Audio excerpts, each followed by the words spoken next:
Thought I was muted. I feel so stupid. I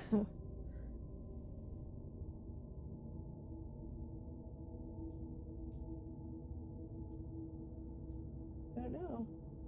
Why is my computer is being temperamental?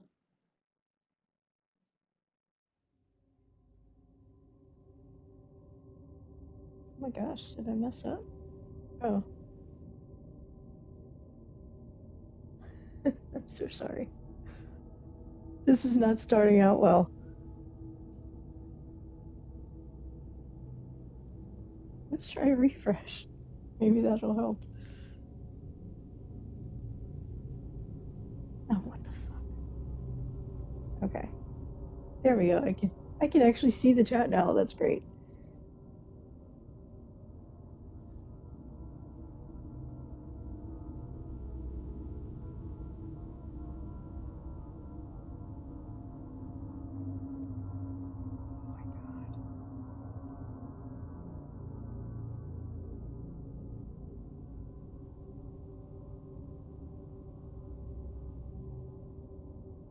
So we are back playing Dagon, um, which is a series of short stories by H.P. Lovecraft.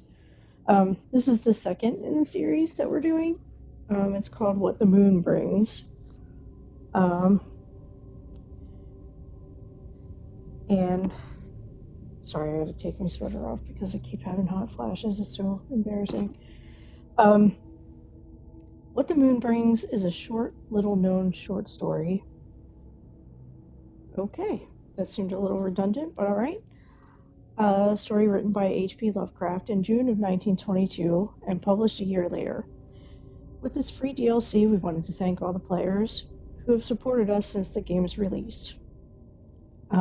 So far, I am enjoying this a lot. Like I said, this is the second part of the series. I believe there's 4 total stories. It is narrative. There are some things that it's mostly trivia that you can find. And I know I said this during the last stream for this game. I will probably not talk a whole lot. I will read, the trivia aloud because that is not narrated. So if the entire game is like the first part that we did last time, it is narrated, and I don't want to interrupt the narrator, so I will probably not talk a whole lot. Which, if you guys have heard my voice, you're probably really grateful for that. So I guess you're welcome. I guess. I don't know. Just throwing it out there.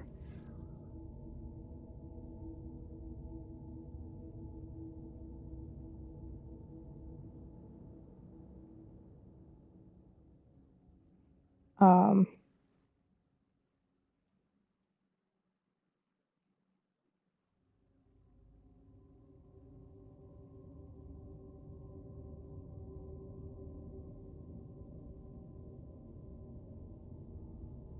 I'm so sorry. I'm just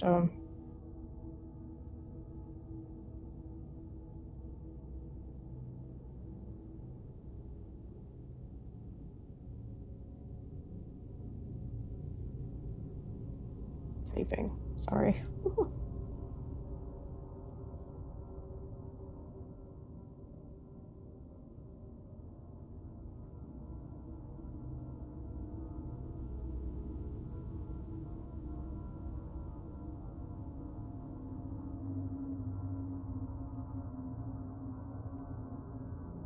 I try to put it out on social media when I stream because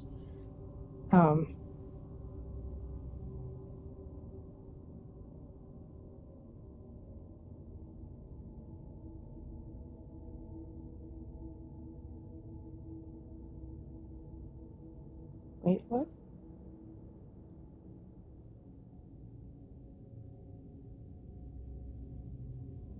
Okay, that's disturbing, but don't worry, I'm not going to share it.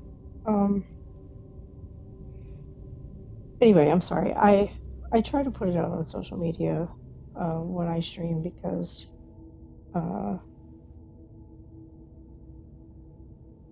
I do have a handful of people who actually ask.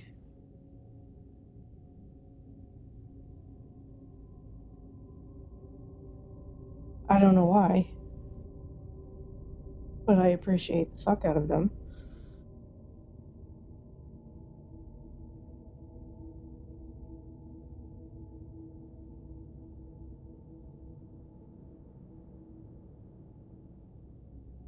It's nice to when people come and hang out.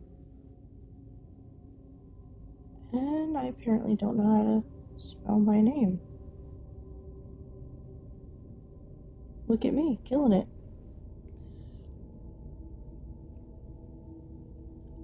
I hope that it gives the same message that it gave at the first part that I did.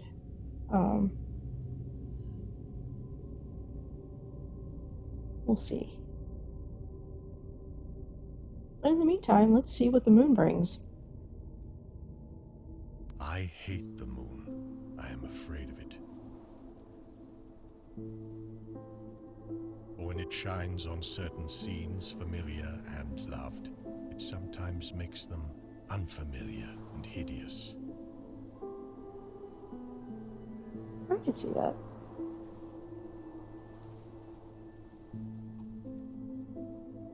Alright.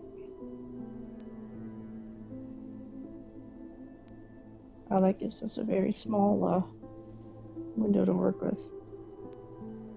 Is my controller drifting? My controller is drifting. It was in the spectral summer when the moon shone down on the old garden where I wandered.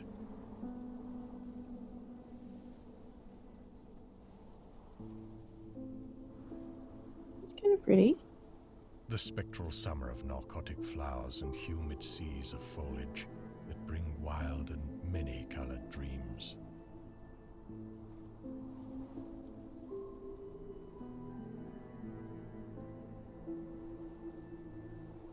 Oh wow, it's very pretty.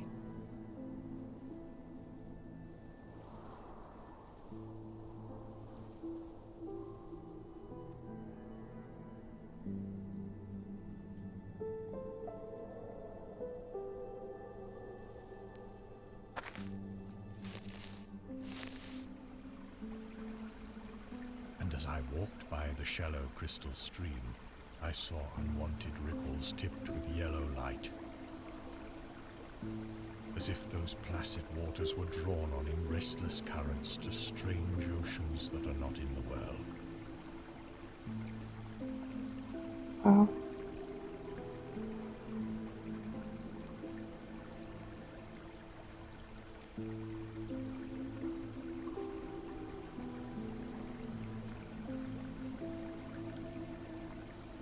I think the artistry in this game is beautiful. First of all, it's beautiful. Sorry, I am looking. There is a method to the madness. As I mentioned, there are trivia pieces that you can collect, and they have some really interesting background and information about H.P. Lovecraft and his work. Silent and sparkling, bright and baleful, those moon-cursed waters hurried I knew not whither. Whilst from the empowered banks, white lotus blossoms fluttered one by one in the opiate night wind and dropped despairingly into the stream. Swirling away horribly under the arched carven bridge, and staring back with the sinister resignation of calm, dead faces. Oh, he has a very pessimistic view. But then again, this is Lovecraft, so...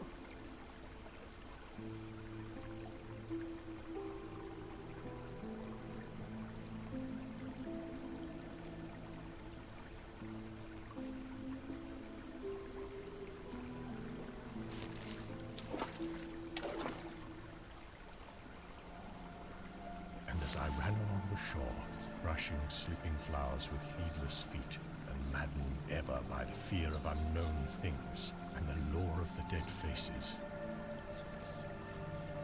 I saw that the garden had no end under that moon.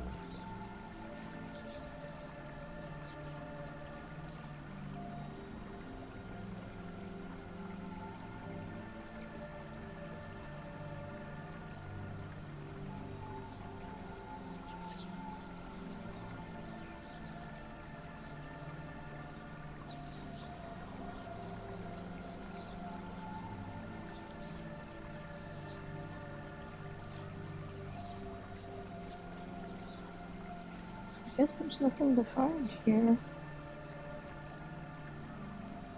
For where by day the walls were, there stretched now only new vistas of trees and paths, flowers and shrubs, stone idols and pagodas, and bendings of the yellow-litten stream past grassy banks and under grotesque bridges of marble.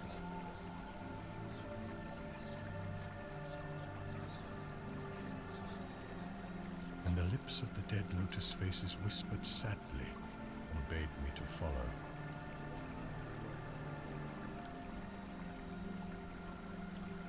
Looks like a skull in the water.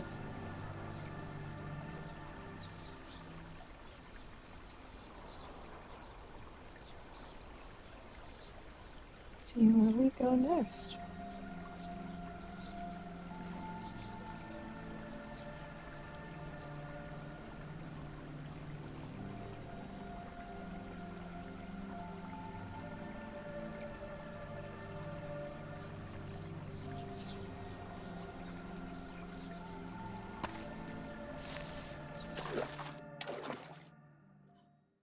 Nor did I cease my steps till the stream became a river, and joined amidst marshes of swaying reeds and beaches of gleaming sand, the shore of a vast and nameless sea.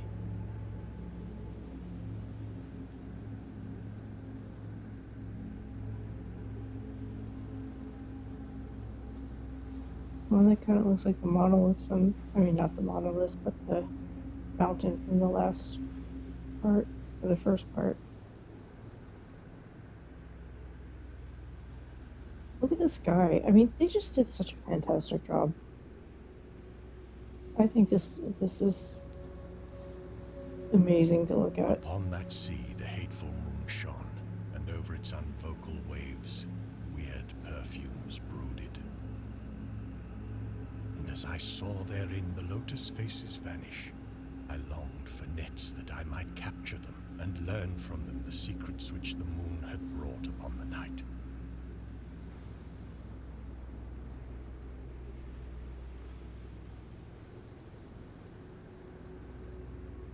My gosh, there's like birds, and there's bugs, and there's stars.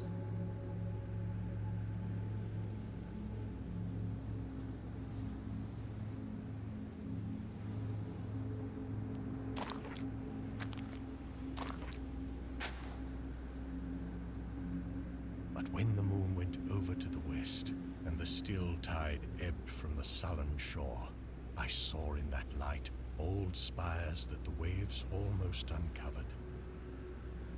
Wow, that's interesting. And white columns gay with festoons of green seaweed. Wow.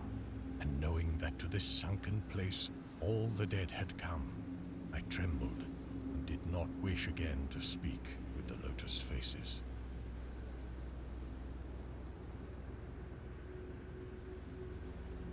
And this guy really has a problem with the moon.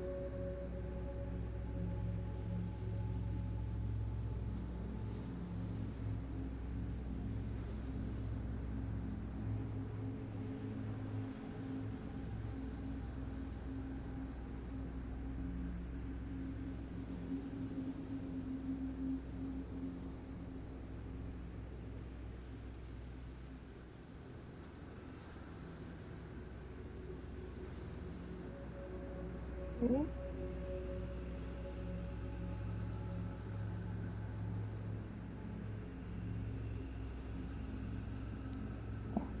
when I saw afar out in the sea a black condor descend from the sky to seek rest on a vast reef. I would fain have questioned him and asked him of those whom I had known when they were alive. This I would have asked him had he not been so far away, but he was very far and could not be seen at all when he drew nigh that gigantic reef.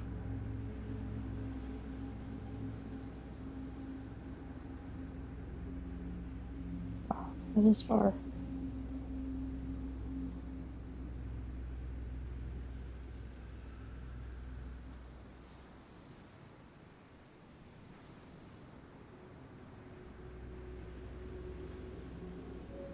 Look at the night sky. It's amazing. It's beautiful. I love it.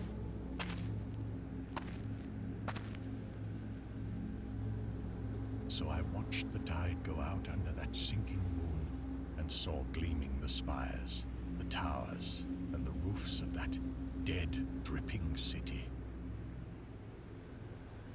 Wow. You can see it under the water. And as I watched, my nostrils tried to close against the perfume-conquering stench of the world's dead.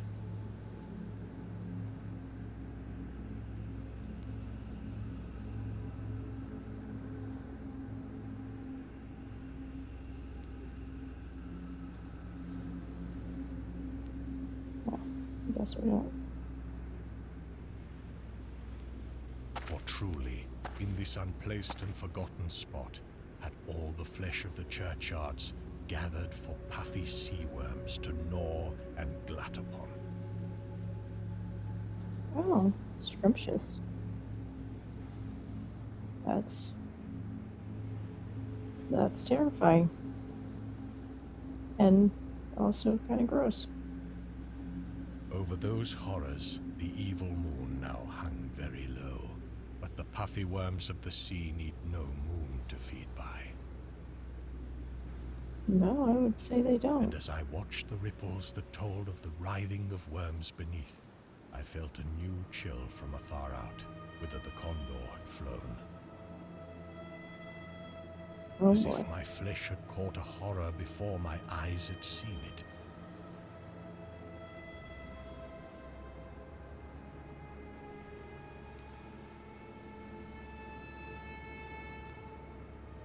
Oh, look at them all. Oh, that's so nasty. Ugh. Nor had my flesh trembled without cause, for when I raised my eyes, I saw that the waters had ebbed very low, shewing much of the vast reef whose rim I had seen before. Oh, what the hell? And when I saw that this reef was but the black basalt crown of a shocking icon, whose monstrous forehead now shone in the dim moonlight,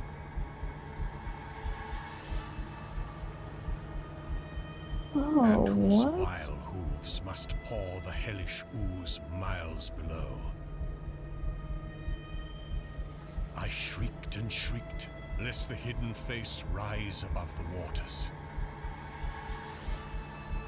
and lest the hidden eyes look at me after the slinking away of that leering and treacherous yellow moon. Oh my gosh. And to escape this relentless thing, I plunged gladly and unhesitatingly into the stinking shallows. Why? There's worms in there.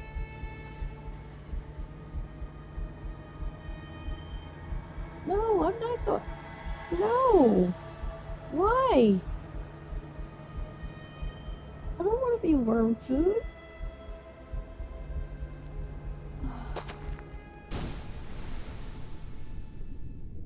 Oh, the hell. Where amidst weedy walls and sunken streets, fat sea worms feast upon the world's dead.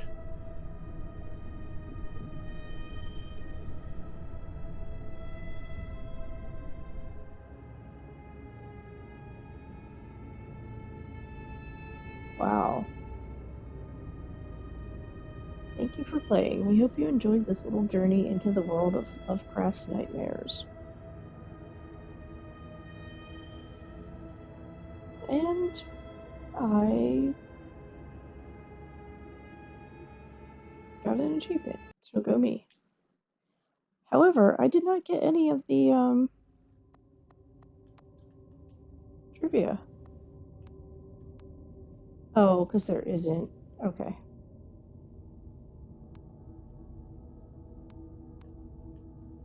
There isn't any for that one.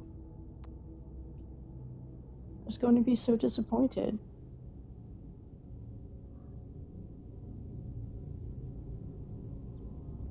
Um,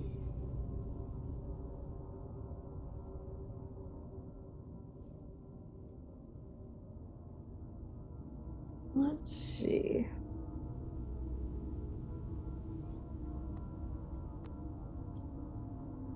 That was very short. Alright, do we want to do the little glass bottle or the railway horror?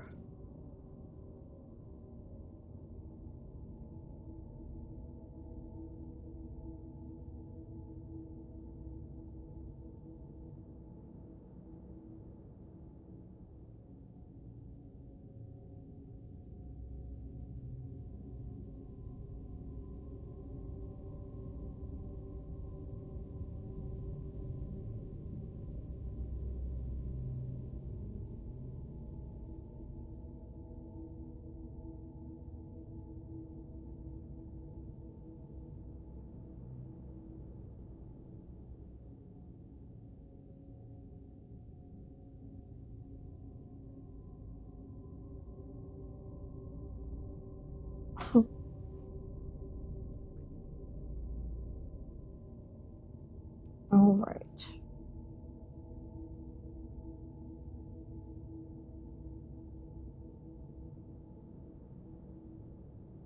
Let's see.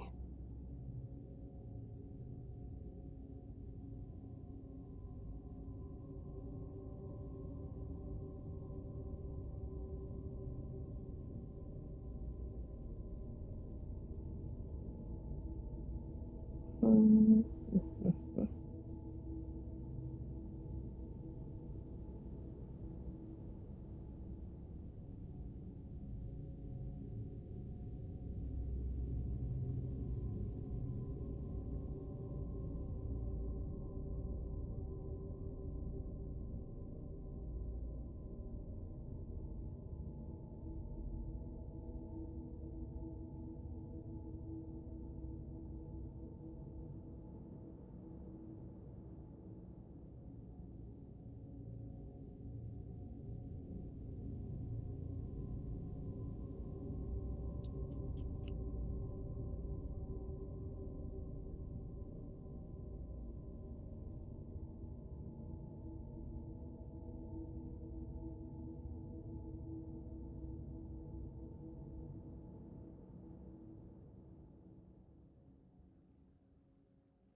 Alright.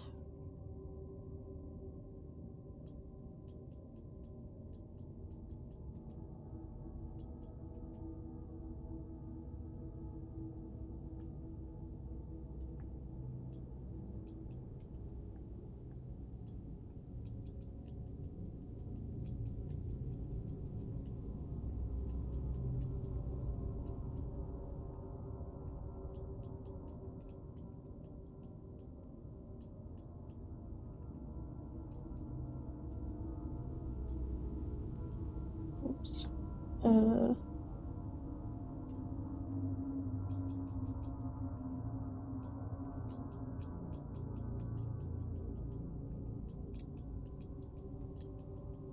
We're gonna do the little glass bottle.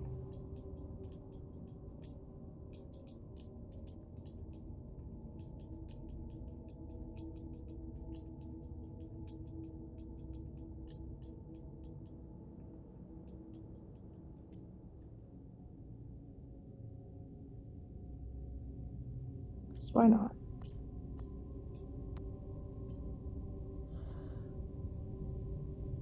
The Little Glass Bottle is a short 5 to 10 minute adaptation of a story by Howard Phillips Lovecraft, written when he was about 7 years old. The original words and spelling have been kept. That's interesting. Heave to! There's something floating to the leeward.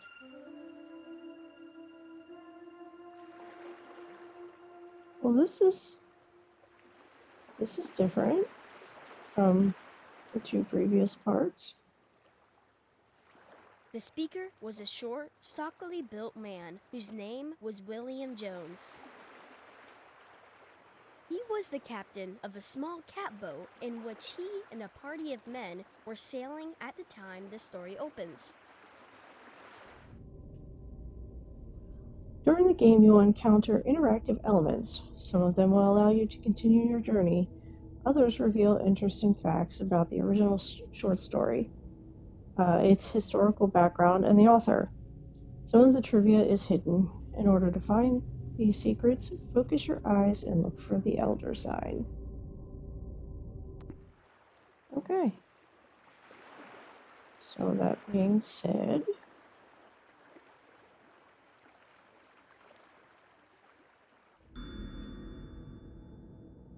Howard Phillips, did not realize that was,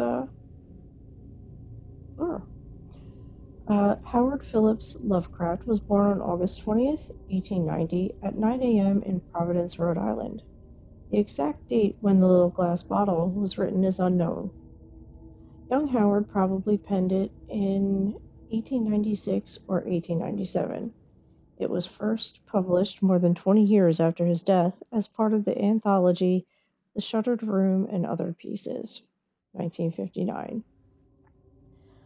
Lovecraft himself regarded The Little Glass Bottle as a youthful attempt at a humorous story. H.P. Lovecraft to Reinhard Kleiner, 16th November 1916. Scans of the handwritten original can be viewed in the digital repository of the Brown University in Providence. Interesting. Let's see what else we got.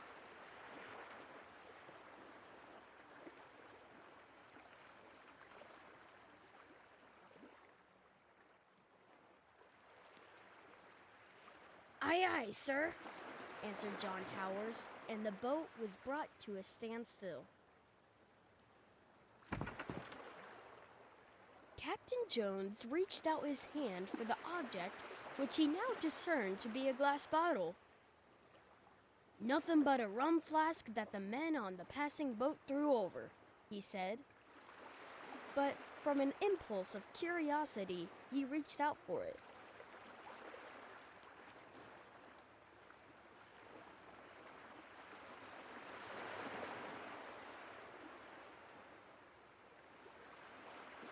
Making sure we don't miss anything. It was a rum flask, and he was about to throw it away when he noticed a piece of paper in it. Interesting. He pulled it out, and on it read the following: January 1st, 1864. I am John Jones, who writes this letter. My ship is fast sinking with the treasure on board. I am where it is marked on the enclosed chart. Okay.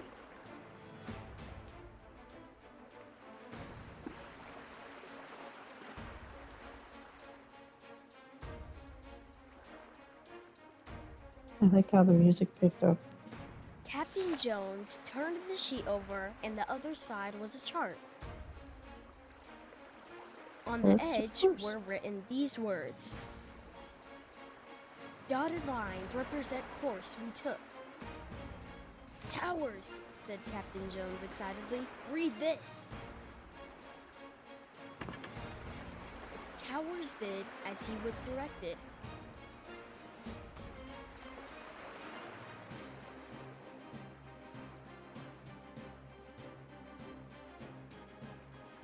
It's a really small boat.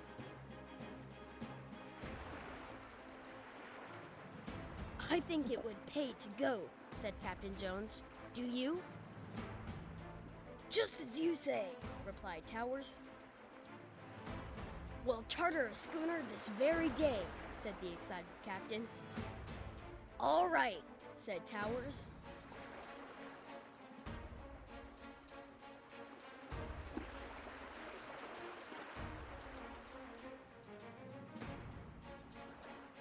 Oh, guess I can't go any further.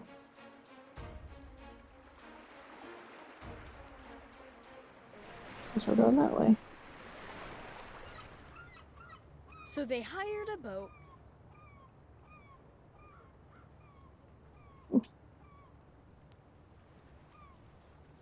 Alright, let's see. Oh. Actually turn all the way. So I wonder if there's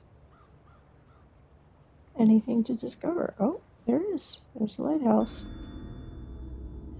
One of Lovecraft's favorite children's games was creating complex scenes using building blocks, models, tin soldiers, and clods of earth. With their help, he played out various historical scenarios. These events were sometimes short-lived. They represented a war, a plague, or simply a thrilling spectacle of travel, commerce, or some event that led nowhere. But sometimes they spanned long eons, reflecting changes in the appearance of the landscape or buildings. H. V. Lovecraft to J. Vernon Shea, November 8, 1933. It is especially interesting considering his later writing career. There was a kind of intoxication in being lord of a visible world, albeit a miniature one, and determine the flow of its events. It was not his only childhood pastime. He enjoyed riding a bike he received for his 10th birthday so much that years later he described himself from that period as a veritable bicycle centaur. Interesting.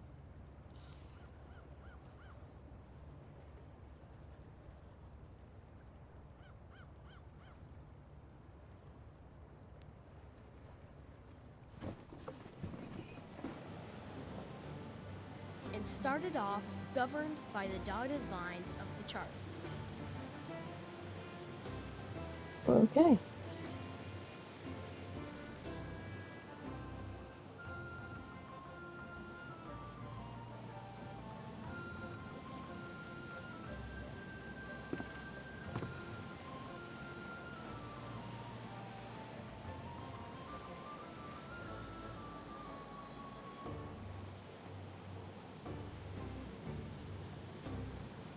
Well, for sure we were going to have some kind of check there.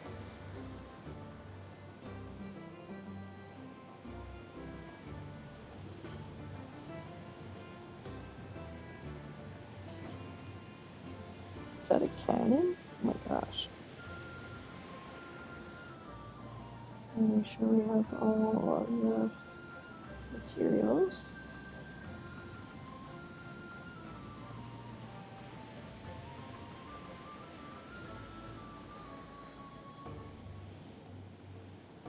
Great.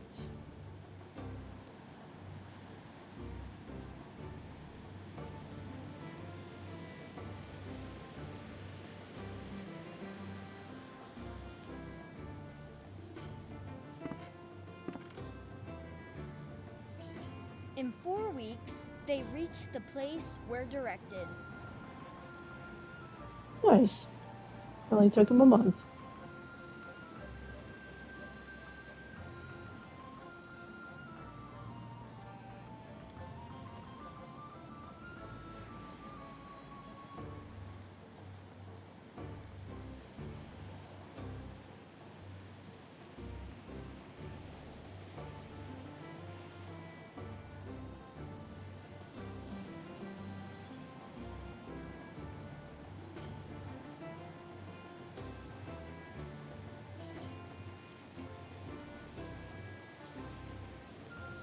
Let's see.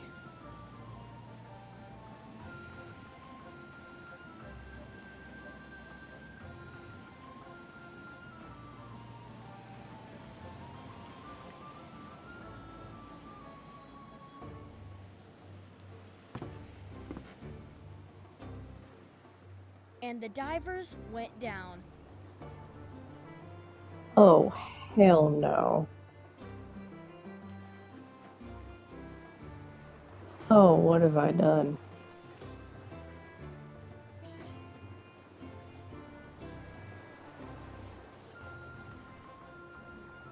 Oh, man. I hope I don't have to go in here.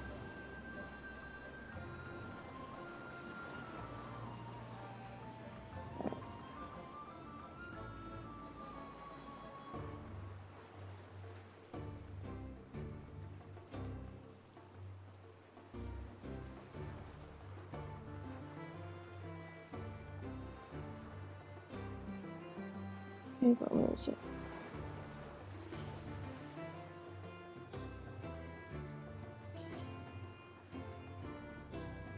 Wait, can I? No.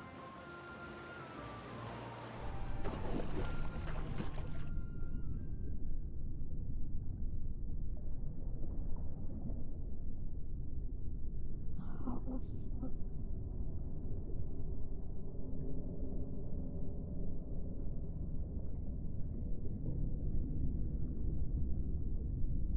This is really cool. I don't like it though.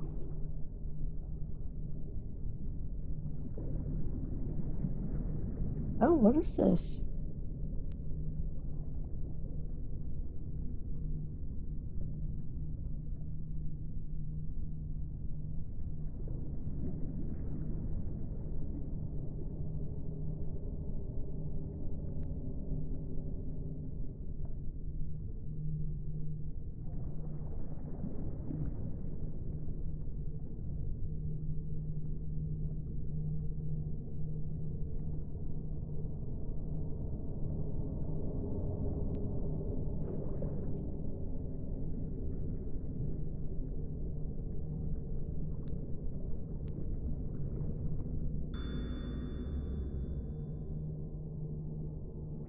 Whipple Van Buren Phillips, Lovecraft's grandfather, was a very important figure in his life. As the writer said himself, my beloved grandfather became the center of my universe. Selected letters. Van Buren Phillips introduced his grandson to various works of art he brought from his travels, exchanged letters with him, and helped him develop his passions. He largely replaced Lovecraft's dead father. Interestingly, he also cured him of his fear of the dark by encouraging him to walk through a series of dark rooms. Young Howard's grandfather was probably the only family member to tell Lovecraft improvised fairy tales, which undoubtedly influenced his later work.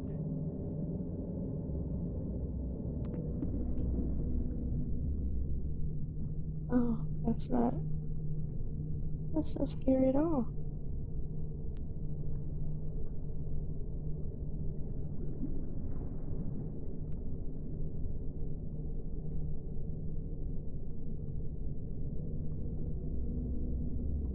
Anything else? No, I guess not.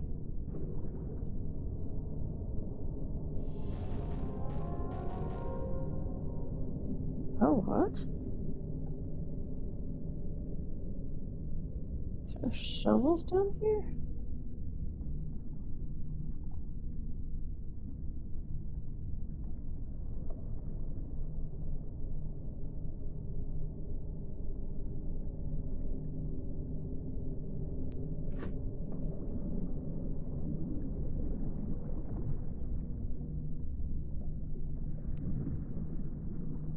Oh, wow.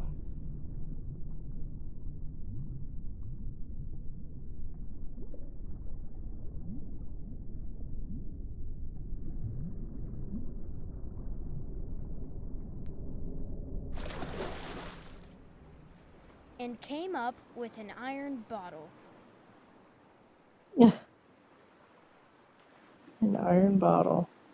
Yeah, worth They it. found in it the following lines scribbled on a piece of brown paper. Oh, so another clue.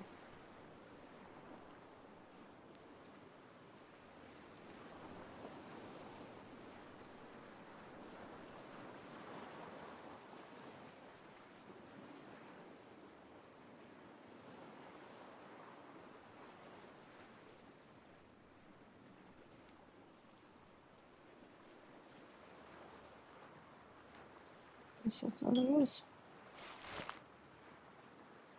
December 3rd, 1880.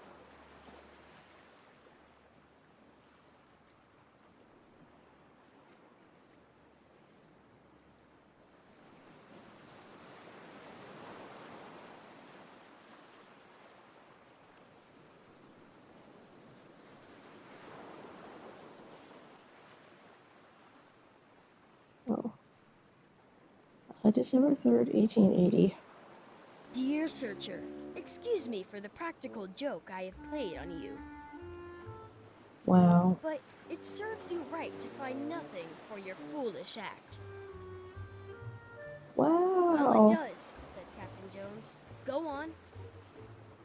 However, I will defray your expenses to and from the place you found your body. I think it will be $250, so that amount you will find in an iron box.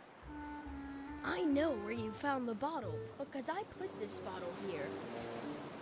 And the iron box. Huh. And then found a good place to put the second bottle. Hoping the enclosed money will defray your expenses, some I close. Anonymous. Wow.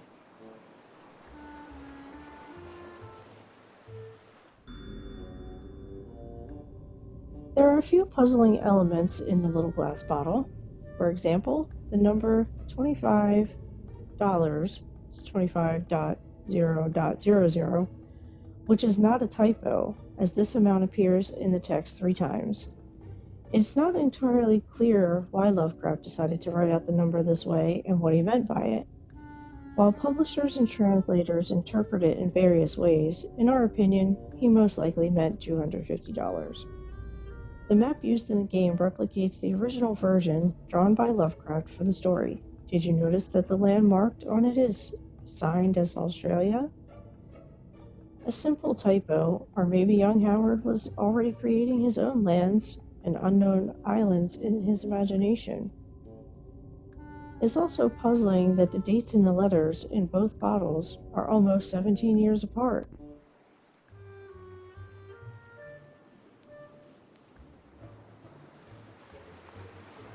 Let's see if there's any other.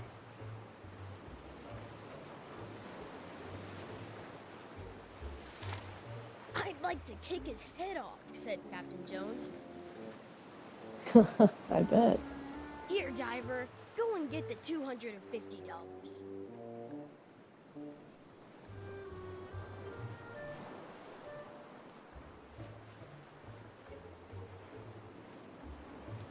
Oh, I missed something I could keep.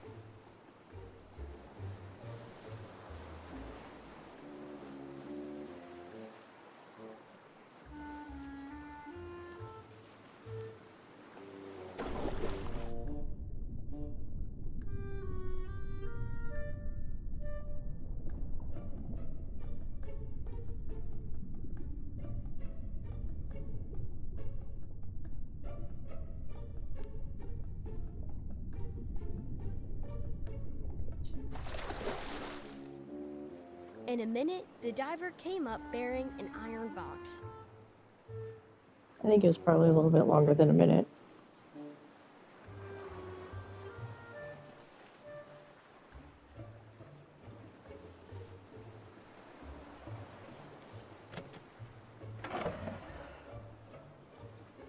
Inside it was found $250. It defrayed their expenses. But I hardly think that they will ever go to a mysterious place as directed by a mysterious bottle. Man.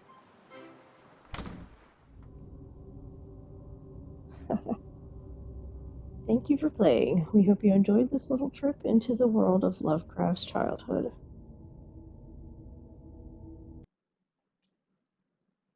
I definitely feel like I'm... Oh, wow. I missed a lot.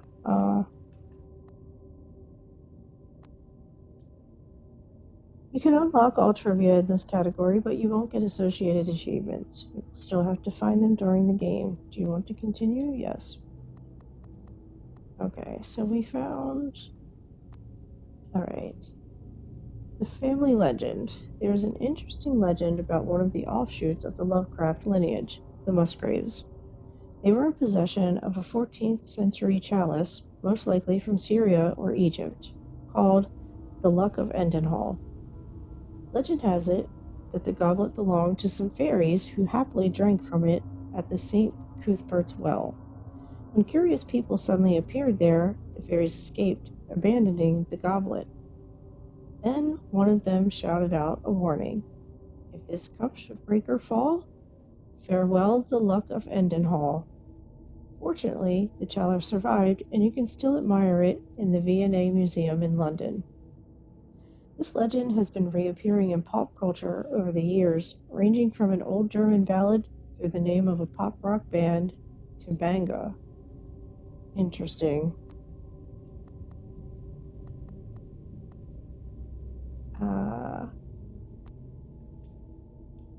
Fascination with science. H.P. Lovecraft learned to read at the age of 4. He quickly became interested in exact sciences, especially chemistry. As a 9-year-old, he even started publishing his own amateur magazine, the Scientific Gazette, and sometime later the series, The Chemistry.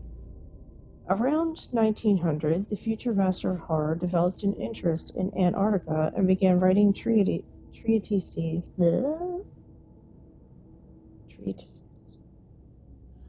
on expeditions to the continent. This undoubtedly influenced one of his famous works, At the Mountains of Madness, written 30 years later. As a 12-year-old, Lovecraft discovered astronomy, which he later considered his most moving experience. Realizing the immensity of the cosmos had a huge impact on his worldview and work, laying the foundations for the cosmic horror genre. The majesty of the concept of an expanding universe still makes me shudder in a unique manner. A Confession of Unfaith, 1922.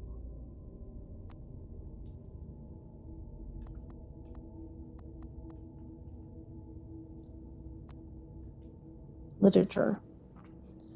Lovecraft developed an interest in literature at a very young age. One of the first books he read was Grimm's Fairy Tales. A year later, at the age of 5, he discovered the 1001 Nights collection. As a 6-year-old, he came across the darkly atmospheric illustrations by Gustave Doré, which made a huge impression on him. At the same age, he became fascinated with the Hellenistic myths and began his writing adventure. My attempts to write in verse, the first of which I made at the age of 6, were then in the form of raw, internally rhyming ballads, and I sang about the deeds of gods and heroes from selected letters. However, 2 years later, his literary tastes underwent a key shift. That's when I discovered Edgar Allan Poe. It was my downfall. At the age of 8, I saw the blue firmament of Argos and Sicily plunge into the darkness of the miasmatic fumes of the tomb from selected letters.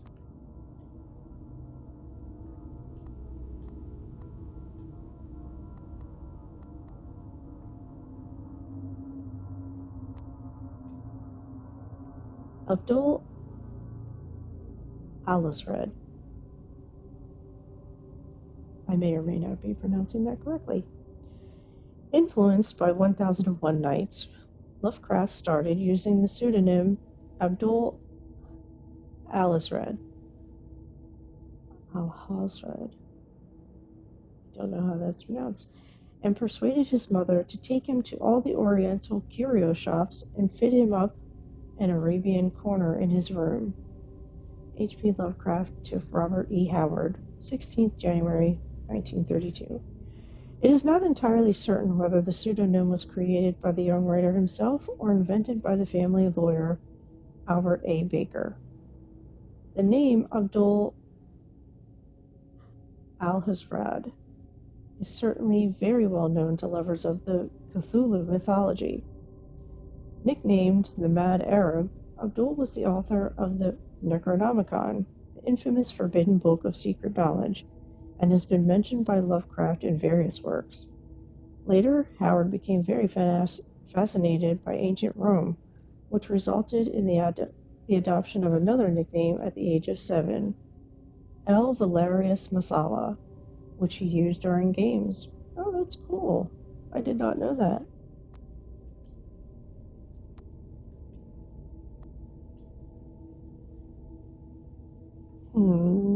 Should we do the last one?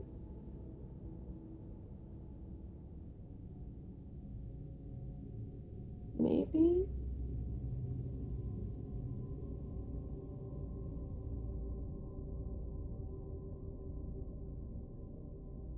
We'll save the last one for another time.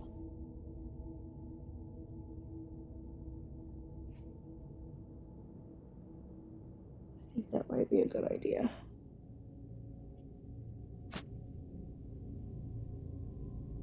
What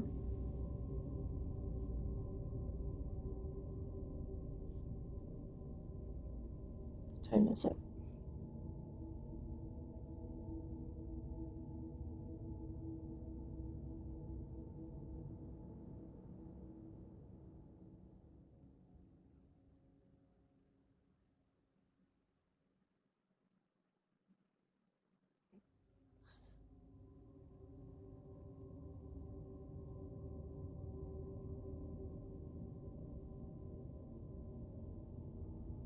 So I think that this is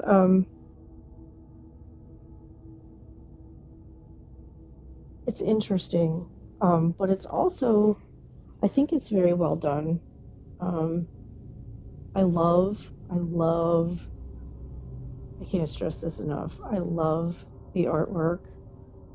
The change for the part 3, the little glass bottle, I think that's a really nice touch, to make it more associated with the age that he was when he wrote it. If you, the first part, which is, it's called Dagon, is the first part. The last two story parts that we did were, or the last two episodes that we did were part of the DLC that you get for free. Dagon was very, very interesting. If you've read Lovecraft, or if you've even watched Lovecraft Country, you get a much bigger appreciation for this game. I like that it's narrative. I like that there's not a whole lot of things that you have to do, so that you can really get into and appreciate the story and what the characters are saying and that sort of thing. So yeah, we're gonna save the last part, which is the railway horror. We're gonna save that for next time. I am gonna switch games. I don't know if I should stream it or not.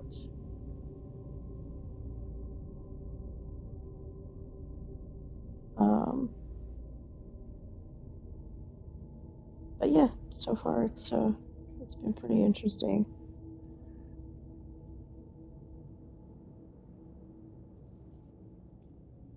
I find that I am, oh man, extremely tired today. It's been a rough one, guys. It's been a rough one.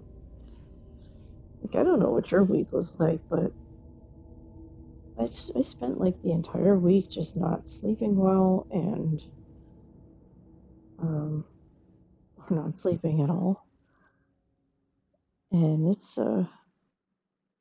It's just been a time.